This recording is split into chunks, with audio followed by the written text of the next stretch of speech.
the name you know and trust. Count on Local 3 News for more local stories.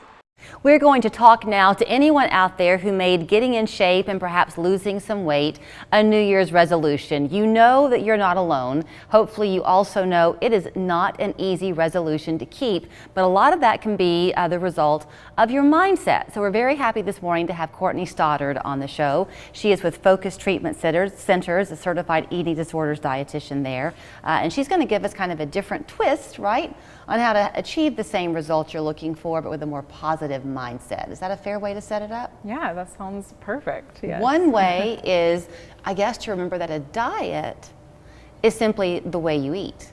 That's right. It is not a weight loss plan. You can have a fast food diet, right? Or some people have to follow a medical, diet of some type, but yeah, it doesn't have to be restrictive.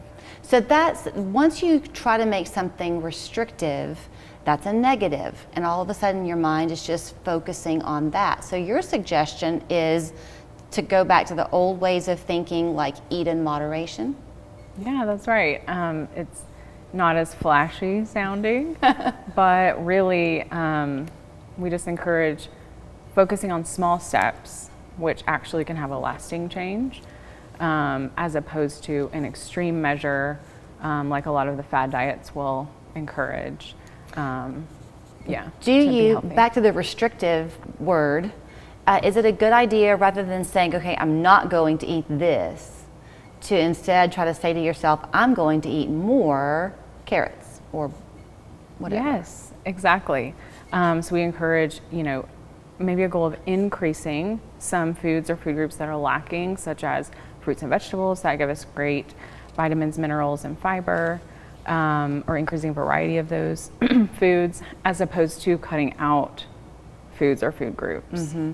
So you had said that, and I've heard this before too, that often when you go on a weight loss diet, you often tend to gain more weight back than you had to begin with. Why is that? Yeah, studies actually show that 2/3 or more of dieters will regain the weight that they lost, and actually more so.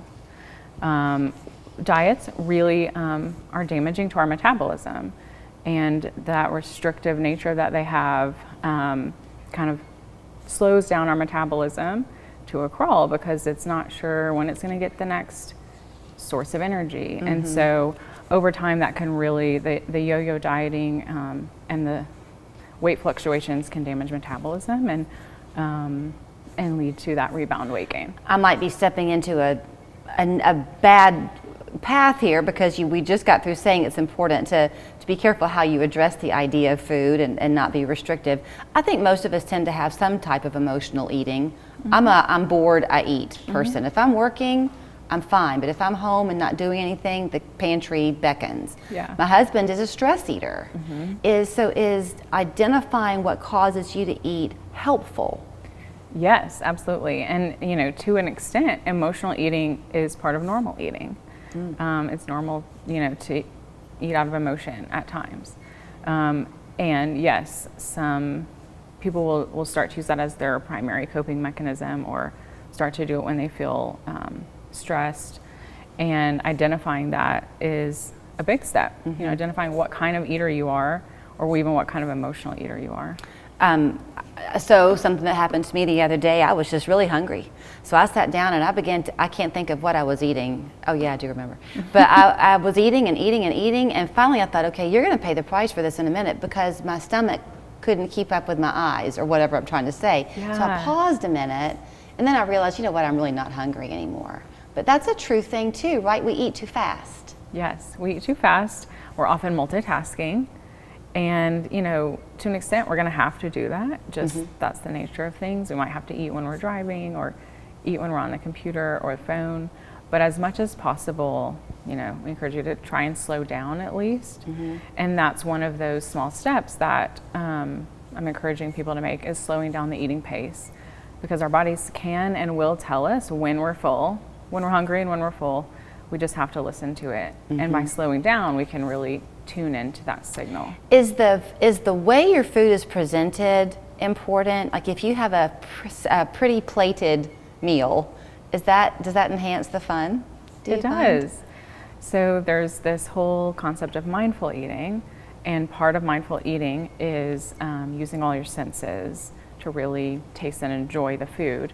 And so yes, the presentation, that sense of sight, really does enhance our experience of the meal. I hear a lot, we all hear a lot about, no, I'm going to go with this option because there's more protein in that. We're a big protein eating group of people now. We are. But do people make mistakes then? Because your body needs carbs. You've got to have that fuel, don't you?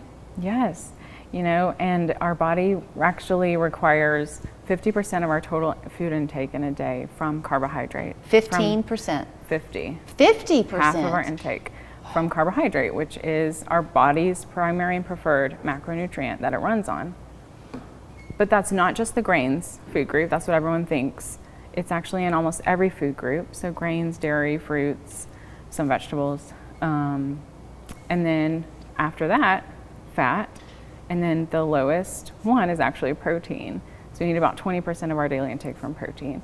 So not as much as people think. Okay, it's just that, just like if you're going to go buy a dress, you can go to one store and get a dress, or you can go to a really nice boutique and get a dress. They're both dresses. Yeah. So if you're going to be consuming carbs, you just want the best quality carb for your body. Is that right? Yes, I mean, in terms of grains, the recommendation is to make half of your grains whole.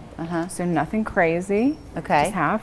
And those whole grains will provide some more nutrients and some fiber. Okay, let's talk about where we are in the calendar, because are we in right now Eating Disorder Awareness Month, or is that the end of February? So it's actually the end of February. The whole month of February is Eating Disorder Awareness, but there's a specific week, February 27th through March 5th, where it's very recognized. So Eating Disorders Awareness Week. And that's where, we're promoting awareness about this psychological disorder that has the second highest rate of death, just second to opioid overdose. There are commercials that you see on TV now probably for talking about mental health and depression, and I think it's very effective because it shows all these people, somebody who's struggling with the depression, and all the things that people tend to say, which is what you ought not to say, like, go for a walk, oh, you'll feel better if, the platitudes that we throw out. The same is true if you know somebody who's struggling with an eating disorder. The temptation to say, oh, well, just eat, or take your mind off of it, or you look great. Those are really bad things to say. Am I right? Yeah, they can be. They can be triggering and just not helpful, because if that person could just eat, they would.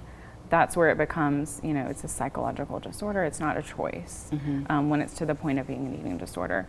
So the National Eating Disorders Association actually has some great tips on their website for what to say and what not to say, or how to help someone get help.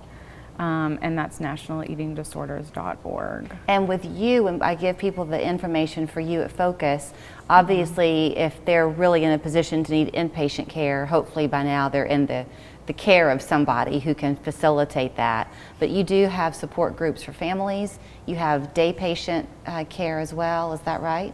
All of it? Yes. So we have our eating disorder program locally here in Chattanooga, and part of that program is family work and family education and family therapy sessions. And then we also offer outpatient nutrition counseling. So this is just for anyone who might need or want help with their nutrition, some guidance. Doesn't have to be as extreme as an eating disorder. Oh, okay. As kind of that first step. All right, then here is how you can get in touch with them. And remember, everyone on the planet is on some type of a diet. You just want to be living healthy. That's right. The way to look at it. FocusTreatmentCenters.com is that website. Their phone number is 308-2560. Thank you, Courtney. Thank you.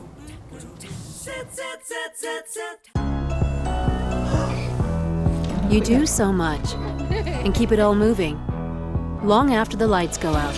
That's why we make it easy to schedule eye exams for the whole family all at once at PearlVision.com. Nobody cares for